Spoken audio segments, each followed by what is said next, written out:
नमस्कार. पुरंदर न्यूज चॅनलतर्फे आपलं सर्वांचं स्वागत आहे. नमस्कार. पुरंदर न्यूज चॅनलमध्ये आपलं सर्वांचं स्वागत आहे. दिनांक 5, 6 आणि 7 जानेवारी रोजी सासवड येथे आचार्य अत्रे मराठी साहित्य संमेलन आयोजित केलेलं आहे. आचार्य अत्रे यांच्या शतकोत्तर रौप्य महोत्सवी जयंती वर्षाच्या निमित्तानं हे विशेष साहित्य संमेलन आयोजित केलेलं आहे. नुकतीच आम्ही त्याची प्रेस कॉन्फरन्स घेऊन जनतेला माहितीसाठी निवेदन दिलं होतं. हे निवेदन वाचल्यानंतर आमचे मित्र श्याम जोशी ठाण्याहून त्यांचा तातडीने फोन आला. अहो, हे साहित्य संमेलन घेताय तुम्ही, नेरेच्या आमच्या बोधे सरांना विसरला काय? त्यांचा आशीर्वाद घेऊन तुम्ही हे साहित्य संमेलन सुरू करा, त्यांच्या मार्गदर्शनाखाली हे साहित्य संमेलन सुरू करा, ही त्यांची सूचना मला अतिशय योग्य वाटली. कारण मी सुरुवातीला साप्ताहिक संगमेश्वर काढताना आम्हाला बोधे सरांची फार मदत होती. खरं तर मी वाणिज्य शाखेचा विद्यार्थी, परंतु साहित्य क्षेत्रातील दिग्गज म्हणून बोधे सरांकडे आम्ही पाहतो. त्या काळापासून आज तागायत बोधे सरांची जी प्रतिमा आहे ती आज अशीच तशीच आहे. अशा ज्येष्ठ महाराष्ट्रातील साहित्यिकाचा आशीर्वाद घेऊन या आपलं निमंत्रण कार्याला सुरुवात करावी असा मनात विचार केला आणि मी आज नेरेत आलो. नेरेमध्ये रवी किरण नावाचा एक सुंदरसा बंगला आहे. अतिशय सुंदर अशा प्रकारची छोटीशी हिरवळ आणि बाग या बंगल्याच्या कंपाऊंडच्या आतमध्ये आहे. आणि अतिशय या राज्याच्या साहित्याच्या, मराठीच्या साहित्याचा फार मोठा अभ्यास, गाढा अभ्यास असणारी व्यक्ती या ठिकाणी राहते. त्यांचा आशीर्वाद घ्यावा, त्यांच्या सूचना घ्याव्या, त्यांचं मार्गदर्शन घ्यावं या निमित्ताने मी या ठिकाणी आलेलो आहे. आमचे मित्रही या ठिकाणी आहेत. नमस्कार. तुमचं काय नाव? मी श्यामकांत जोशी. तुमचं काय नाव? सागर मोरे. योगेंद्र माने. सर, तुमचं काय नाव? माझं नाव प्राध्यापक वबा बोधे. वबा बोधे म्हणजे महाराष्ट्रातील अनेक दिवाळी अंकात, म्हणजे मी तरुण असताना दिवाळी अंक वाचत असायचो. बहुसंख्य दिवाळी अंकात सरांच्या कथा असायच्या. एक दिग्गज साहित्यिक आणि आपल्या पुरंदर तालुक्यातल्या, आपल्या मातीतला त्यांच्या आशीर्वाद घेण्यासाठी आम्ही इथं आलेलो आहोत. सर, आम्ही आता हे साहित्य संमेलन आचार्य अत्रेंच्या 125व्या जयंती वर्षाच्या निमित्ताने घेतोय, सासवडमध्ये घेतोय. साहित्य संमेलन कसं असावं, एक ज्येष्ठ अनुभवी साहित्यिक म्हणून तुम्हाला काय वाटतं? मुळात साहित्य संमेलनाची जी एक पारंपरिक संकल्पना होती ती पूर्णपणे बदलली गेलेली आहे. कारण प्रारंभीच्या काळात मी माझ्या विद्यार्थी दशेमध्ये जी साहित्य संमेलनं पाहिली ती खऱ्या अर्थानं साहित्याला न्याय देणारी आणि विशेष करून साहित्याच्या विविध वाङ्मय प्रकारांना पोटात घेणारी अशा प्रकारची साहित्य संमेलनं होती. विशेष म्हणजे लेखकांना प्रमाणाबाहेर आणि कमालीचं स्थान दिलं जात होतं. राजकीय मंडळी ही संमेलनाच्या मंडपापासून दूर राहत नव्हती, परंतु व्यासपीठापर्यंत पोचली नव्हती. असा तो एक काळ होता. विशेषतः मी जी साहित्य संमेलनं त्या काळामध्ये जिथं हजेरी लावली त्यात मला आवडलेलं पहिलं साहित्य संमेलन 1974 साली इचलकरंजीला झालेलं साहित्य संमेलन. पु ल देशपांडे तिथं अध्यक्षस्थानी होते. तिथं झालेले परिसंवाद आणि आश्चर्य म्हणजे त्या संमेलनानं महाराष्ट्राला काय दिलं असेल तर नादो महानोर हा कवी दिला. तर एक काळ असा होता की संमेलन एखादा कवी, एखादा लेखक बहाल करत असत महाराष्ट्राला. जसं पाठक सारखा कवी पुणे साहित्य संमेलनानं दिला, जळगाव साहित्य संमेलनानं आपले बालकवी ठोंबरे दिले. तेव्हा साहित्य संमेलनातून एखादा कवी उभा राहणं, एखादा लेखक उभा राहणं, अशा प्रकारचे चमत्कार कधी काळी घडत होते. पण अलीकडच्या काळामध्ये शक्यतो राजकीय मंडळींनी सगळी संमेलनं हातात घेतल्यासारखी वाटायला लागतात, ज्यांचा साहित्याचा फारसा संबंध नाही.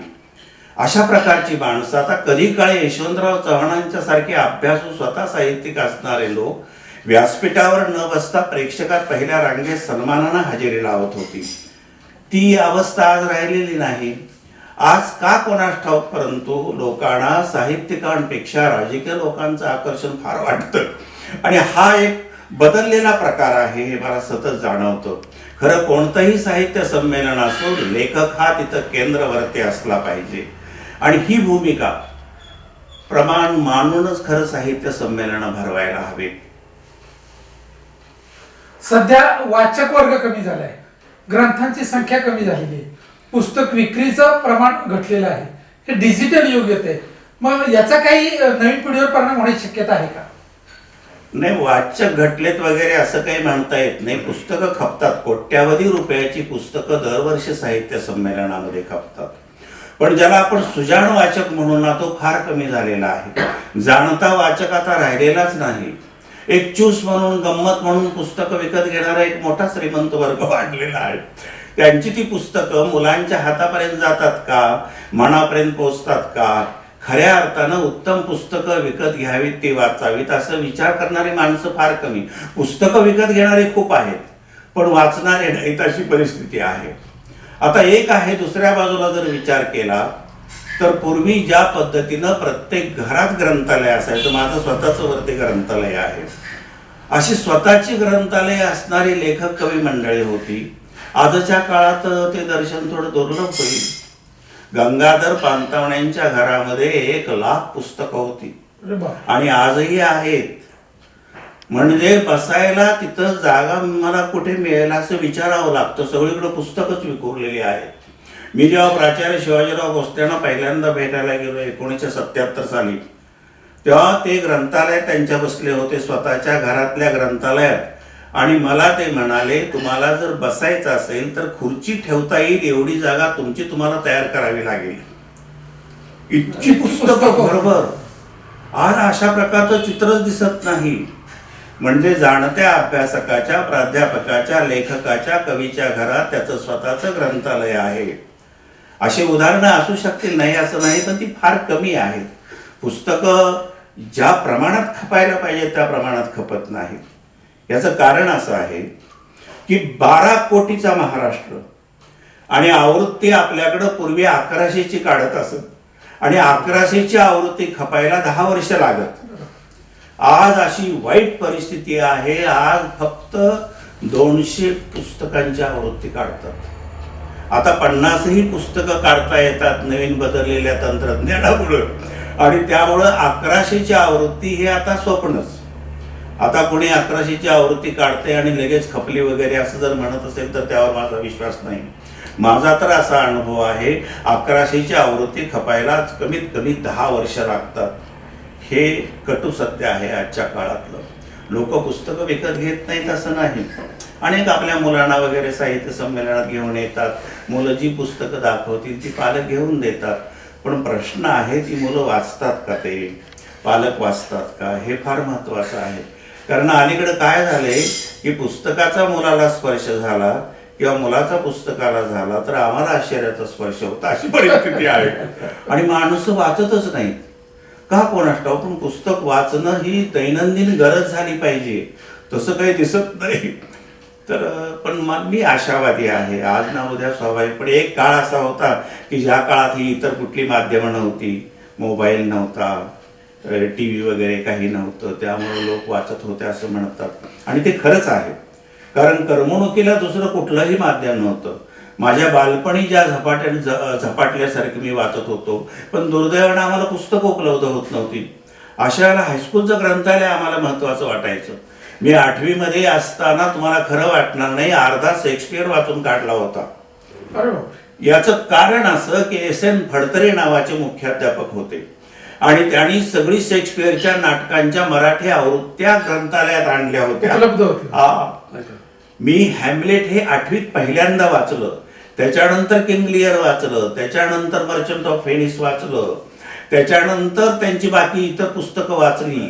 एक लक्षात येईल की ही नाटकं वाचा असं कोणी सांगितलं नाही. तेव्हा वाचन ही आम्हाला गरज वाटायची. आता असं दिसत नाही. म्हणजे माझ्या घरातही मी सोडलो तर कोणी वाचताना मला दिसत नाही, ही परिस्थिती आहे. वर्तमानपत्र मात्र वाचतात, हे लक्षात घ्या. खरं वाचन करणं हे अतिशय गरजेचं आहे. साहित्य हा समाजाचा आरसा असतो. बहिणाबाईंचं उदाहरण आहे की त्या कुठल्याही विद्यापीठात गेल्या नाहीत, पण त्यांनी ज्या कवितेचं जे वर्णन केलेलं आहे, समाजाचं जे वर्णन केलेलं आहे, जे शब्द वापरलेले आहेत, ते कुठल्याही डॉक्टरेट झालेल्या एखाद्या विद्यार्थ्यालाही वर्णन करता नाही. अशा प्रकारचं सत्य परिस्थितीवर अशा प्रकारचे त्यांनी शब्द वापरलेले आहेत. म्हणजे जातीवरच्या ज्या ओव्या आहेत किंवा समाजामध्ये ज्या काही उत्सवाचं वर्णन त्यांनी केलेलं आहे ते अप्रतिम अशा प्रकारे केलेलं आहे. आज देखील आपण जगाचा इतिहास पाहिला तर साहित्यिकांनी कवी कल्पना केलेल्या आहेत आणि त्या प्रत्यक्ष सत्य वस्तुस्थितीत आणण्याचा त्या ठिकाणी पुढं समाजाने प्रयत्न केले दिसून येतो. म्हणजे नेहमी समाजामध्ये जे घडतं ते साहित्यात उतरतं. यामध्ये काय सत्यता आहे? एक सांगू का, मुळात साहित्य हे लोकसाहित्यापासून दुरावलेलं आहे. कारण आपल्या अवतीभोवती ज्या लोकश्रुती असतात, लोकवाङ्मय असतं, हे वाङ्मय आजच्या पिढीला तर माहीतच नाही अशी परिस्थिती आहे. बहिणाबाई चौधरींचं सगळं साहित्य जे आहे ते ग्रामजीवनावर आणि लोकसाहित्याशी निगडीत असल्यासारखं आहे, हे लक्षात घ्या. कारण ग्रामीण भागातली माणसं जेव्हा बोलू लागतात ना, बहिणाबाई जेव्हा लिहू लागतात तेव्हा ते एक एक सुभाषित सांगतायत असं वाटतं. म्हणजे जसं त्याने एके ठिकाणी म्हटलेलं आहे की दानधर्मासाठी आकडला जातो त्याला हात म्हणू नये, आणि जी माणसाला रात्री उपाशी झोपायला लावते तिला रात म्हणू नये, रस्त्यावर आडव्या पडलेल्या दोरीला साप म्हणू नये, आणि जो मुलीलाच विकायला तयार होतो त्याला बाप म्हणू नये, विहिरीतून जी रीतीच वरती येते तिला मोठ म्हणू नये, आणि जे स्वतःचीच खळगे भरण्याचा प्रयत्न करतं त्याला पोट म्हणू नये, वासरालाही बघून धावत नाही तिला गाय म्हणू नये, आणि लेकरालाही पाहून जिला पाना फुटत नाही तिला माय म्हणू नये. ही ताकद आहे. आणि हे सगळं लोकवाङ्मयाच्या आधारानं आलं. मला खरं वाटणार नाही सर, तुम्ही बरं झाला हा प्रश्न मला विचारला. मध्यंतरी मी कोल्हापूरला व्याख्यानासाठी गेलो. चंद्रकुमार नलग्यानी त्यांच्या मिसेसनी लिहिलेली लोकगीतं मला दिली, आणि ते पुस्तक मी घेऊन आलो आणि माझ्या वरच्या ग्रंथालयात मी ठेवलं, आणि ते 1 वर्ष मी विसरूनच गेलो. आणि मध्यंतरी सहज चाहता ते पुस्तक हाताशी लागलो. अहो, एक एक ओळी वाचताना डोळे भरून आले. किती लिहू शकतो एखादा माणूस ताकदीनं, त्याचं उदाहरण तुम्हाला सांगतो.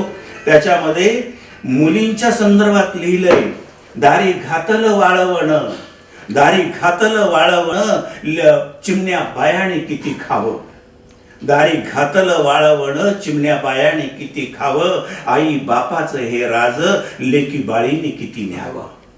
काय सुंदर लिहिले हो. आंघोळ घालताना ती मुलगी म्हणते, शेजी घाली पाणी, नाही भिजला नाणी धोंडा, शेजी घाली पाणी, नाही भिजला नाणी धोंडा, माझी माय घाली पाणी, बघा येशीला गेला लोंडा.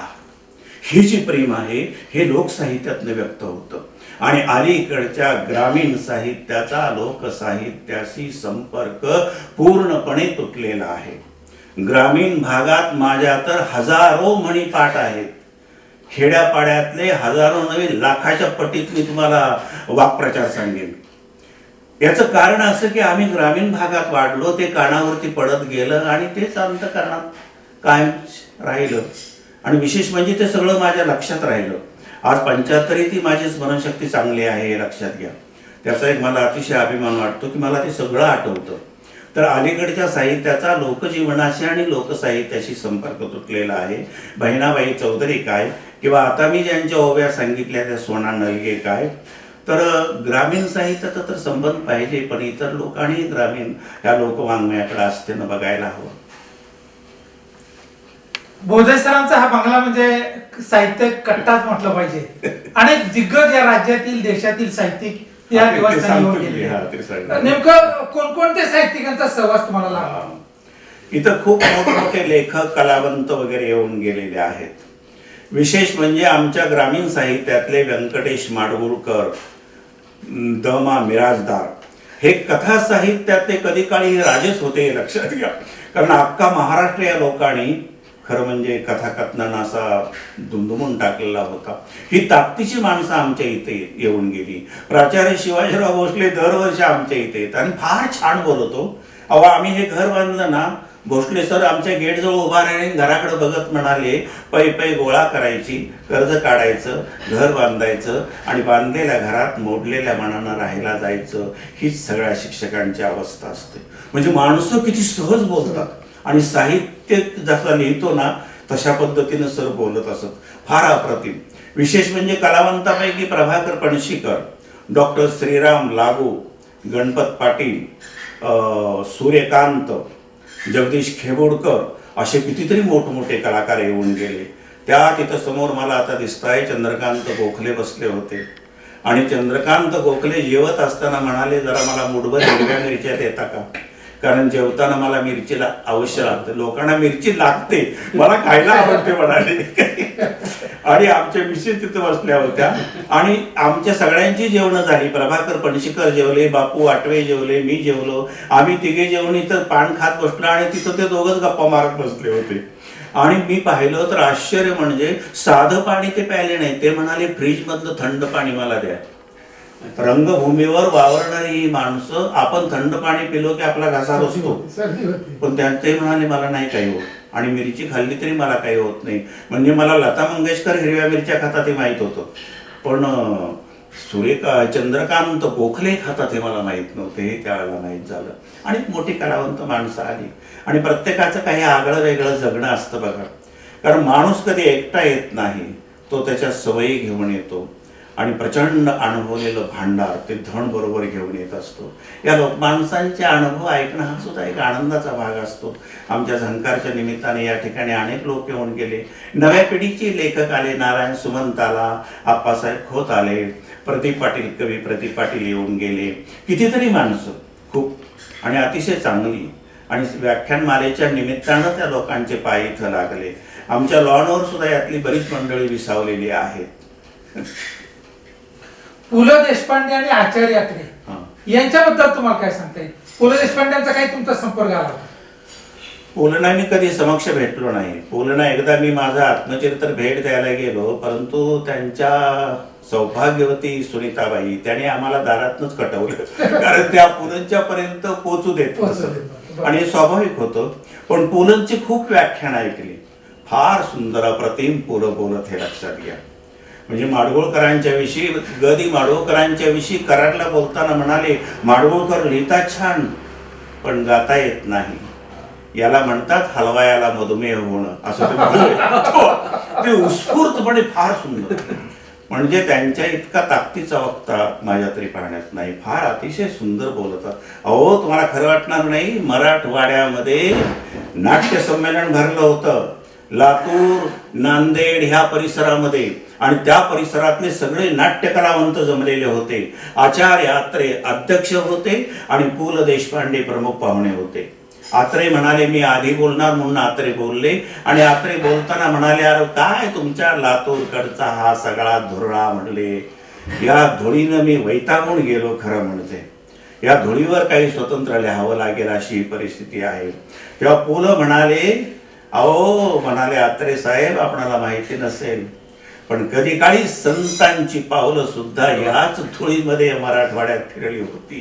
हे समोर बसलेले हजारो कलावंत या धुळीतनच चालत आलेले आहेत. यांची धूळ सुद्धा गुलाल म्हणून कपाळी लावली पाहिजे असं सांगणारे पु ल हे लक्षात घ्या. तेव्हा पुलंचं एक वेगळं होतं, सामान्य माणसाच्या पाठीमागे उभा राहणं. अहो दया पवाराचं बलू तर कोणी उचलून धरलं? पुलंने उचललं.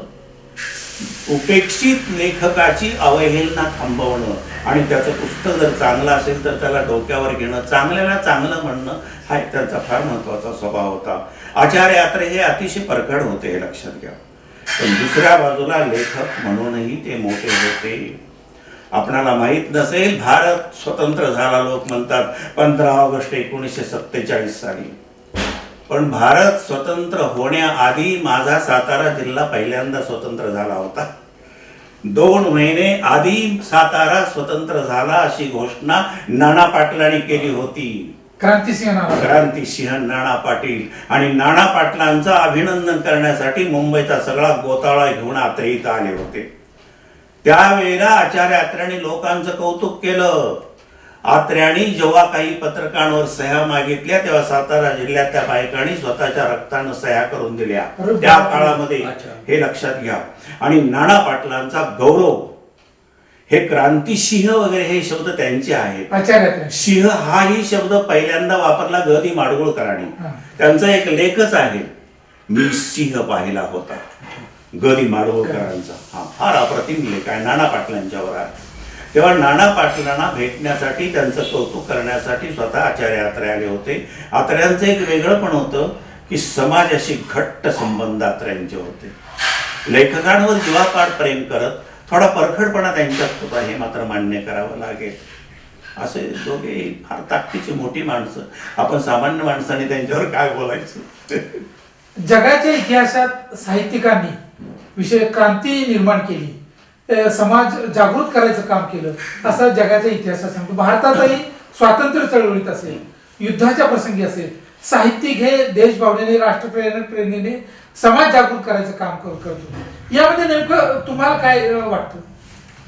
स्वातंत्र्यपूर्व काळात मी जन्माला आलो असतो तर इंग्रजांच्या विरोधात मी निश्चित भाषण दिली असते, लक्षात घ्या. आणि 100% आम्ही तुरुंगवासी भोगला असता. याचं कारण असं की का कोणास ठाऊक त्या काळात तो एक वातावरणच असं तयार झालं होतं. स्वातंत्र्याचं सोडून द्या, पण नंतर 1952 ते 1960 हा 8 वर्षाचा कालावधी संपूर्ण महाराष्ट्र असा जागृत करणारा असा तो काळ होता, संयुक्त महाराष्ट्र चळवळीचा. हा, आणि त्यात आचार्यात्र्यांचं फार मोठं योगदान होतं. खूप मोठी माणसं उतरली होती.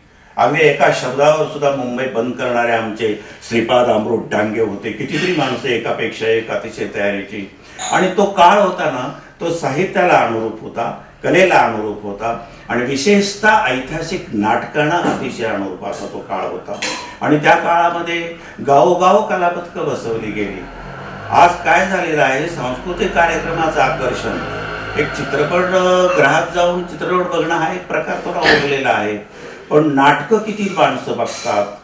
माझ्या आयुष्यात एक काळ असा होता की मी आठवड्याला 2 ते 3 नाटकं बघत असे. आणि नाटकं बघण्याची माझी पद्धत वेगळी होती.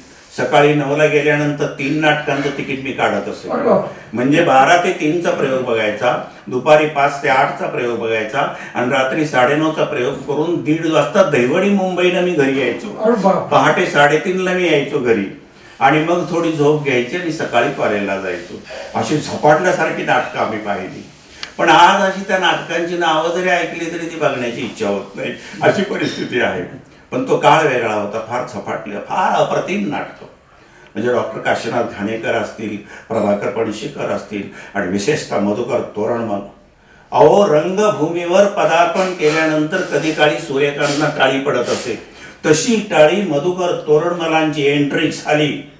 जिन्यावरनं खाली येता येताच मधुकर तोरणमल म्हणत, गुलबकावलीच्या फुलांची दारू ऐकली कधी? अरे, दारू होते मोहाच्या फुलांची आणि मोहाची फुलं विखुरलेली असतात आयुष्याच्या वळणावर. बेदरकारपणे व्हावं पुढं आणि द्यावं स्वतःला झोकून. काय विषाद आहे आयुष्याचा, कडवटपणा राहील माणसाच्या जिभेवर. 5-5 मिनिट थेट झपाटल्यासारखी माणसं फार अप्रतिम काम करत आहोत. सूर्यकांत संभाजीच्या भूमिकेत नुसते आले ना, अशी एंट्री नुसती केली ना, अशी टाळ्यांचा कडकडाट होत असे बघा. आणि त्यांची शब्दफेक वगैरे हे सगळं जबरदस्त होतं. रायगडला जेव्हा जाग येते मध्ये कृष्णकांत दळवी संभाजीची भूमिका अप्रतिम करत. मला कधी कधी वाटतं डॉक्टर काशीनाथ घाणेकरांचं कौतुक झालं, पण त्यांच्याही पुढं 4 पावले कृष्णकांत दळवी होते. आणि त्यांच्या पाठोपाठ आता दीपक रेगे आहे, तेही संभाजीची भूमिका फार सुंदर करतात, हे लक्षात घ्या. पण कधी कधी वाटतं अशा प्रकारचे नट आता भेटतील का? असे कुठं दिसतात का? मालिकेतून काही दिसतात. शंतनू मोघे छत्रपतींची भूमिका फार उत्तम केली बघा त्यांनी. असा एखादा नौखा चेहरा नजरेमध्ये भरतो, पण एक फार कमी आढळतं. पण मला एक अति संपन्न काळ आम्हाला बघायला मिळाला. त्या दृष्टीनं आम्ही अतिशय भाग्यवान आहोत. धन्यवाद सर.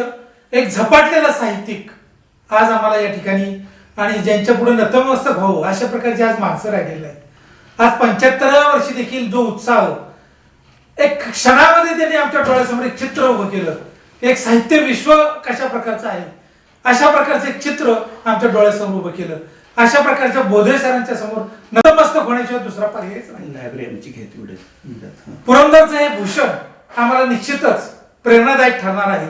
त्यांचं ग्रंथालय, त्यांची हे सांगण्याची ढब आणि त्यांचं वाचन निश्चितपणे पुढच्या पिढीला प्रेरणादायक ठरणार आहे असं मला निश्चितपणे वाटतं. धन्यवाद. आभारी आहे.